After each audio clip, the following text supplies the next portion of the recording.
وہ کہتے ہیں ان کا منگتا ہوں جو کبھی منگتا ہونے نہیں دیتے.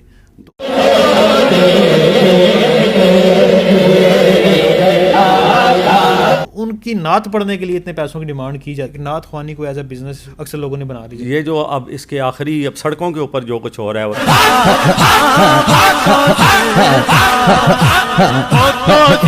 وہ دمالیں ڈالی جا رہی ہیں, وہ اونچے اونچے ڈیک لگا کے, یہ بے ادبی ہے. یہ کدے اللہ پوچھے کہ منگنا اج جمیل,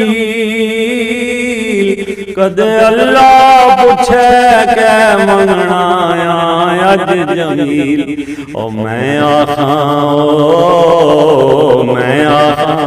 ہر بار غلامی آقانی بندہ نی دستار غلامی آقانی. جی السلام علیکم ناظرین, میں حکم میزبان عمران ملک اور آپ دیکھ رہے ہیں 65 نیوز پوائنٹ. ناظرین آج ہمارے ساتھ موجود ہیں شاعر, ادیب, مصنف, مختلف زبانوں میں نعتیں لکھنے والے, اور اس کے علاوہ خوبصورت آواز, خوش اخلاق اور خوبصورت شخصیت کے مالک. آپ متعدد قومی اور بین الاقوامی ایوارڈز حاصل کر چکے ہیں, ساتھ ساتھ 3 مرتبہ صدارتی ایوارڈ بھی اب حاصل کر چکے ہیں. اس سے قبل جب میرا آپ سے انٹرویو ہوا تھا اس وقت آپ کے پاس 2 صدارتی ایوارڈ تھے, لیکن اس سال آپ صدارتی ایوارڈز کی ہیٹرک مکمل کر چکے ہیں. قاری محمد جمیل صاحب, السلام علیکم سر, کیسے ہیں؟ جی وعلیکم السلام ورحمۃ اللہ. عمران بھائی, آپ کا اور 95 نیوز کا, آپ تمام احباب کا جو آج تشریف لائے ہیں 65 نیوز کا, آپ کا بہت شکر گزار ہوں. آپ ہمیشہ محبت فرماتے ہیں اور آپ کے پروگرام کے لیے بہت دعا گو ہوں. سر آپ کو صدارتی ایوارڈ 30 مرتبہ ملا ہے, تو سب سے پہلے اس کی مبارکباد آپ کو. تو صدارتی ایوارڈ ایسی کون سی گدڑ سنگی ہے آپ کے پاس جو صدارتی ایوارڈ لوگوں کو تو ایک نہیں ملتا, تو آپ تیسرا لے چکے ہیں؟ جی, یہ الحمدللہ پہلے تو اللہ پاک کا اور نبی پاک صلی اللہ علیہ وآلہ وسلم کا کی مہربانی اور ان کا فضل و کرم ہے مجھ فقیر پہ. اور دوسری بات یہ ہے کہ یہ جو علم و ادب کا جو صدارتی ایوارڈ ہے نا جی, یہ جو ہمیں ملتا ہے نعت کی کتاب پہ, تو یہ تو ویسے ہی پورے پاکستان میں, پوری دنیا میں شک و شبہ سے بالا تر ہے, کیونکہ کتابیں لکھی جاتی ہیں, پھر وہ اس کو حکومتی ادارے جو ہیں اس کا معیار اور اس کا وہ سارا اس کا وہ ان کا موازنہ اور تقابل کیا جاتا ہے دوسری کتابوں سے. اور یہ ایک ایسا ایوارڈ ہے جو 100% یعنی کہ حق اور انصاف پہ دیا جاتا ہے.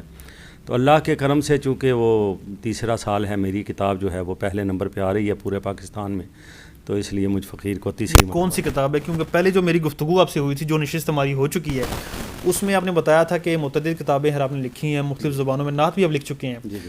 کتنی کتابیں مزید آپ نے لانچ کی ہیں اس کے بعد؟ الحمدللہ جی اب 6 ہو چکی ہیں شائع, اور میری 2 اور جو ہیں وہ زیر تصنیف زیر اشاعت ہیں.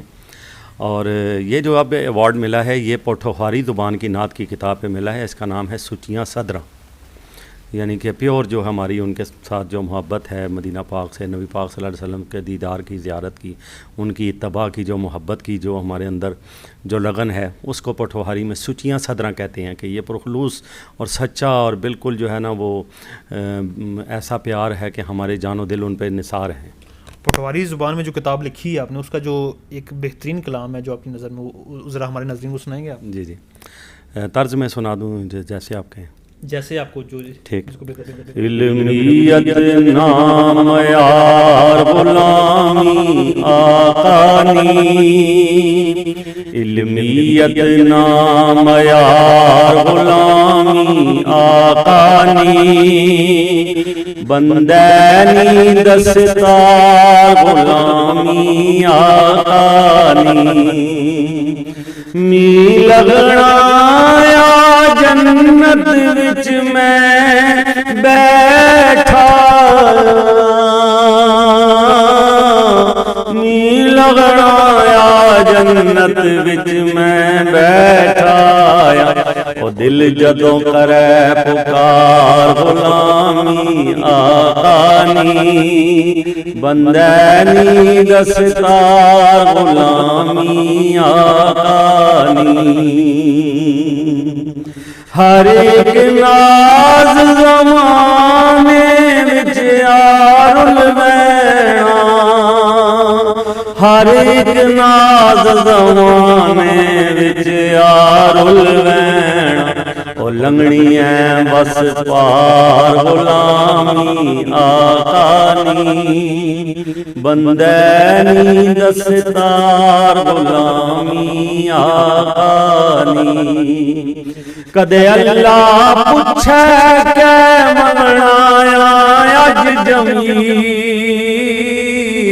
کدے اللہ پوچھے کہ منگنا اج جمیل او میں آخاں ہر وار غلامی آقا نی بندہ نی دستار غلامی آقا نی۔ قاری صاحب بہت سے لوگ یہ کہتے ہیں پٹواری زبان پنجابی زبان کی ایک شاخ ہے، کچھ لوگ سمجھتے ہیں کہ یہ کہتے ہیں کہ شاید یہ پنجابی زبان ہے، تو پٹواری زبان کو اعزاز بخشنے کے لیے کیا اس کا طریقہ کار ہے؟ مختلف لوگ اس کے لیے کام بھی کر رہے ہیں، جیسا کہ آپ نے اس کی پٹواری زبان میں اپنے نعت بھی لکھی ہے، تو کیا فرق ہے پنجابی اور پٹواری میں؟ پنجابی اور پٹواری کو ایک زبان کہنا جو ہے وہ ایک حماقت ہے۔ اس حماقت کی میں آپ کو ایک توجیہ سے ایک مثال دیتا ہوں کہ آپ دیکھیں فرینچ ہے، یہ ڈچ ہے، انگریزی ہے، جتنی یہ یورپ میں زبانیں بولی جاتی ہیں سب کے الفابیٹکس جو ہیں وہ ABCDEF ہی ہیں، ٹھیک ہے موسٹلی۔ تو اب آپ مجھے یہ بتائیں کہ اگر یہ الفابیٹکس کے اوپر اگر آپ زبان کا فیصلہ کرتے ہیں تو پھر سارے یورپ کی زبان کہیں جی انگریزی ہے؟ ایسا تو نہیں ہے، آپ جانتے ہیں جرمن اور زبان ہے، فرینچ اور ہے سارا۔ میں عرض یہ کر رہا ہوں کہ یہ پنجابی کو صرف یہ کہہ دینا جی کہ چونکہ ان کے چاندے کے الفابیٹکس یا موسٹلی الفابیٹکس ان کے زیادہ تر الفاظ اگر ملتے جلتے ہیں آپس سے، اس کا یہ بالکل مطلب نہیں ہے کہ یہ ایک ہی زبان ہے۔ یہ دو مختلف زبانیں ہیں، ان کی ریتل بیتل، ان دونوں علاقوں کا رہن سہن، پورا ایک کلچر علیحدہ علیحدہ کھڑا ہے، ٹھیک ہے۔ یہ قریبی زبانیں ہیں، ایک علاقے قریب ہیں، ان کی جو ہے آپس میں بہت میل جول بہت ہے لوگوں کا، وہ ایک ٹھیک ہے حقیقت، لیکن پوٹھوہاری ایک مکمل علیحدہ زبان ہے۔ اب ماشاءاللہ اس کے اوپر رائٹرز نے بڑی محنت کی ہے۔ ابھی ہمارے محترم ہیں شریف شاد صاحب، انہوں نے ترجمہ قرآن پاک اس پہ لکھا ہے، قمر عبداللہ صاحب اور فیصل عرفان صاحب اور نعمان عبدالرزاق صاحب، یہ سارے لوگ اس کی لغت بنا چکے ہیں، ڈکشنریز بنا چکے ہیں۔ بہت زیارت جو ہے نا وہ اب الحمدللہ اس کے اوپر کام ہو رہا ہے، کیونکہ نعت خوانی کا دور ہے، مختلف نعت کی محافل ہوتی رہتی ہیں، تو نعت خوانی کے لیے، نعت پڑھنے کے لیے مختلف ایسے شعر استعمال کیے جاتے ہیں جس کے اوپر لوگ اعتراض کرتے ہیں، تو اس طرح کے شعر لکھنا پڑھنا کیسا ہے، اس کو آپ کس نظر سے دیکھتے ہیں؟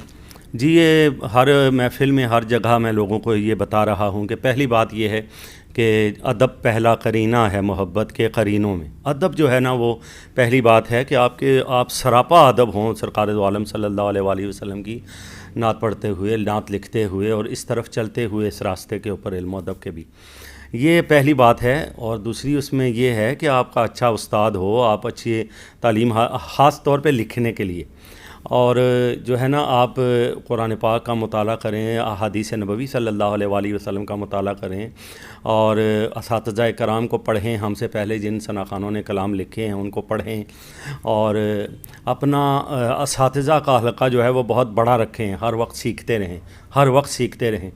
وہ بہت احتیاط اور بہت علم و ادب سے جو ہے وہ وابستگی شدید ہو، تب جو ہے نا کوشش کرنی چاہیے کہ آپ لکھیں۔ اس کے بعد پھر اصلاح کے لیے بھی جائیں اپنے اساتذہ کے پاس کہ یہ میں نے، اور علماء کرام کے پاس بھی جائیں آپ، جہاں علمی ادبی بات ہو رہی ہے، کوئی تاریخی بات آپ لکھ رہے ہیں تو آپ علماء کرام سے رابطہ کریں۔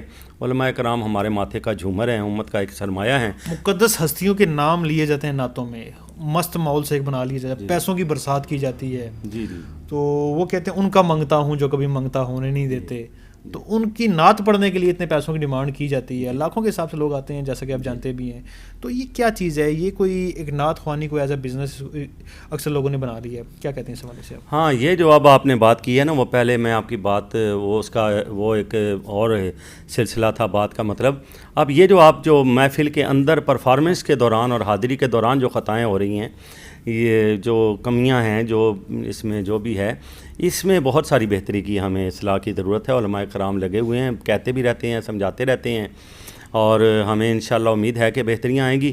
اگلی بات جو ہے کہ پیسے لینا، مطالبہ کرنا پیسوں کا، یہ تو ویسے بھی سراسر غلط بات ہے جب یہ محبت کا سلسلہ ہے، محبت کا راستہ ہے، ٹھیک ہے۔ تو اور پھر دوسری بات ہے کہ یہ فقر کا راستہ ہے، یہ فقیری کا راستہ ہے، آپ ہم سے پہلے دیکھیں عبدالستار نیازی صاحب تھے، ظہوری صاحب تھے، مظفر وارثی صاحب تھے، یہ حفیظ طائب صاحب تھے، جتنے بھی لوگ تھے، مدر صاحب تھے. آپ دیکھیں یہ لوگ کہاں کے یہ لالچ میں پڑتے تھے، کہاں ان کو مہنگے کپڑوں کی سوٹوں کی پرواہ ہوتی تھی. ملنگ اور درویش آدمی تھے یہ سارے. تو یہ ہمیں اس راستے پہ جو ہے نا، ایک تو یہ اپنے اسلاف کی طرف دیکھنا چاہیے کہ ہمارے اسلاف جو ہیں وہ اب یہ جو اب اس کے آخری اب سڑکوں کے اوپر جو کچھ ہو رہا ہے، وہ دمالیں ڈالی جا رہی ہیں، وہ اونچے اونچے ڈیک لگا کے، یہ بے ادبی ہے، یہ اس طرح کا نہیں ہونا چاہیے، ادب کے دائرے میں رہنا چاہیے. جو نوجوان نعت خوانی سیکھ، کیونکہ اکثر لوگ ہر زبان جو ہوتی ہے ایک مسلمان کی زبان ہے، نعت پڑھنے کا شوق رکھتی ہے، تو کیا اس کی بیسک ٹپس ہیں؟ ماشاء اللہ سے بڑی سریلی آواز آپ کی بھی ہے، خوبصورت آواز کے مالک ہیں آپ. کیا اس کا طریقہ کار ہے جو بچے اس طرف آنا چاہتے ہیں اس فیلڈ میں، جو پڑھنے کا شوق رکھتے ہیں؟ ایک بہترین گائیڈ لائن نہ ملنے کی وجہ سے وہ آگے نہیں بڑھ پاتے، تو اس کا کیا طریقہ کار ہے؟ جو بیسک جو لیسن ہے کیا ہے اس کا؟ ہاں جی، اس کا یہ ہے کہ ہمارے جو ہے باقی دیگر شعبوں کی طرح حکومتی سطح پر تو ابھی تک اس کے اوپر کوئی کاوش نہیں کی گئی کہ کوئی اکیڈمی سرکاری سطح پہ بنائی جائے. ٹھیک ہے، اور ابھی ماشاءاللہ بہت اچھا کام کر رہے ہیں لاہور میں منہاج القرآن یونیورسٹی والے اور ادارے والے، وہ نعت پر بہت ماشاءاللہ بہت لائق تحسین کام کر رہے ہیں. اور اس طرح کا سرکاری ادارے پہلے تو بنائے جائیں. دوسری بات یہ ہے کہ جو عام آدمی ہے وہ اپنے سینئرز کے ساتھ جو ہے وہ اپنے علاقے کے، اپنے شہر کے، انٹرنیٹ کا زمانہ ہے، دور دراز کے بندے سے بھی رابطہ ہو سکتا ہے. آپ اساتذہ سے رابطہ کریں، نئے سیکھنے والے بچے. دیکھیں ہم کرکٹ اور چھوٹی موٹی چیزیں جو دنیا کی ہیں وہ استاد کے بغیر نہیں سیکھ سکتے. تو یہ کم کیسے ہو سکتا ہے کہ آپ جو ہے اتنی بڑی بارگاہ میں جا رہے ہیں اور اتنا بڑا ذکر کرنے لگے ہیں، تو آپ کو لازمی جو ہے نا ایک اس کو آپ کو ایک پروٹوکول اس کا سارا سیکھنا چاہیے، اس کا علم ادب آپ کو سیکھنا چاہیے اساتذہ سے. ٹھیک ہے، اینڈ پہ آپ سے پوچھوں گا مزید آپ کی کیا جو گول آپ کے مائنڈ میں، کیا آگے اگلی منزل کیا آپ کے دماغ میں؟ جی اگلی منزل تو یہی ہے، میں نے آپ سے عرض کیا تھا کہ میری یہ خواہش ہے کہ میں پاکستان کی ہر علاقائی زبان میں ایک نعت کی کتاب لکھوں. اور میں دوستوں سے کہتا ہوتا ہوں کہ اللہ مجھے اتنی مہلت دے کہ میں پاکستان کی ہر علاقائی، ابھی عالمی زبانوں میں انگریزی میں لکھ رہا ہوں، فارسی میں لکھ رہا ہوں، عربی میں لکھ رہا ہوں، یہ اردو بھی عالمی زبان ہے، اب ان میں لکھ رہا ہوں. علاقائی زبانوں میں پٹھوہاری، ہندکو، پوربی، ان زبانوں میں لکھ چکا ہوں. اب میری ایک تمنا ہے کہ میں پاکستان کی باقی علاقائی زبانوں میں بھی پوری نعت کی ایک کتاب لکھوں. یہ میری ایک بہت بڑی تمنا ہے. بہت شکریہ قاری محمد جمیل صاحب، آپ آئے، اپنا قیمتی وقت دیا. ناظرین یہ تھے قاری محمد جمیل صاحب، جو کہ ایک علمی شخصیت ہیں، نعت خواں ہیں اور مختلف زبانوں میں نعتیں بھی لکھ چکے ہیں، 3 مرتبہ صدارتی ایوارڈ بھی حاصل کر چکے ہیں. اس کے ساتھ ہی ناظرین میں آپ سے اجازت چاہتا ہوں. عمران ملک، 65 نیوز برن اسلام آباد سے.